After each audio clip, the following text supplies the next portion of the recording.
அந்த பொண்ணு டாக்டருக்கு போகும்போது என்கிட்ட படிக்க வைக்கிறதுக்கு பண வசதி இல்லை. நல்லா படிக்கிற பொண்ணு. பட் கட் ஆஃபில் 1 மார்க் போயிடுச்சு. அது உட்காந்து குய்யோ முறையோன்னு அழுகுது. அப்போ இந்த படம் நடந்துட்டுருக்கு, வீரம் விளைஞ்ச மண். அப்போ இவர் அந்த ரோட்டு வழி வந்திருக்காரு. அப்போ டிரைவர் சொல்லியிருக்காங்க, டைரக்டர் வீடு இங்கே தான் இருக்குன்னு. டக்குன்னு கதவை திறந்தா கேப்டன் நிற்கிறார். வாங்க வாங்க அப்படின்னா, இருமா நீ அழுகாத நான் நிறுத்துறேன். அவர் அதை வாட்ச் பண்ணுறாரு. அதே பாப்பா எதுக்கு அழுகுது அப்படின்னா அவர்கிட்ட சொல்ல வேண்டிய ஒரு கட்டாயம் ஏற்பட்டது. நான் ஹெல்ப்புங்கன்னு கேட்கவே இல்லை அவரை. அது மெரிட்டில் கிடைக்கிறது போயிடுச்சு. பணம் கட்டி என்னால் படிக்க வைக்க முடியாது. எதே படிக்க வைக்க முடியாதா? உள்ள பரல சோறு போட்டிங்களா, அது மாதிரி படிக்க வைங்க.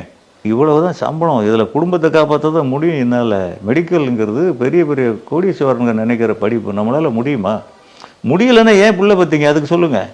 இருங்க இதை என்கிட்ட விடுங்க, நான் பார்த்துக்கிறேன் அப்படின்னு டக்குன்னு உட்காந்தாரு. அப்படியே ராமச்சந்திரா காலேஜுக்கு பேசுகிறார். இதான் வேணான்னு சொல்ல விட்டுருங்க, என்னால் பணம் கட்ட முடியாது, நீங்கள் வாங்க.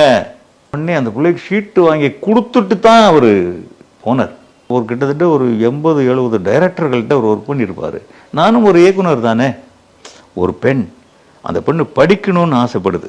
அது ஒரே காரணம் தான். இது ஈரமுள்ள நெஞ்சில் மட்டும்தான் இந்த கண்ணீர் போய் விழும். அதுதான் விஜயகாந்த். என்னால் மறக்க முடியுமா? உயிர் உள்ளவர்.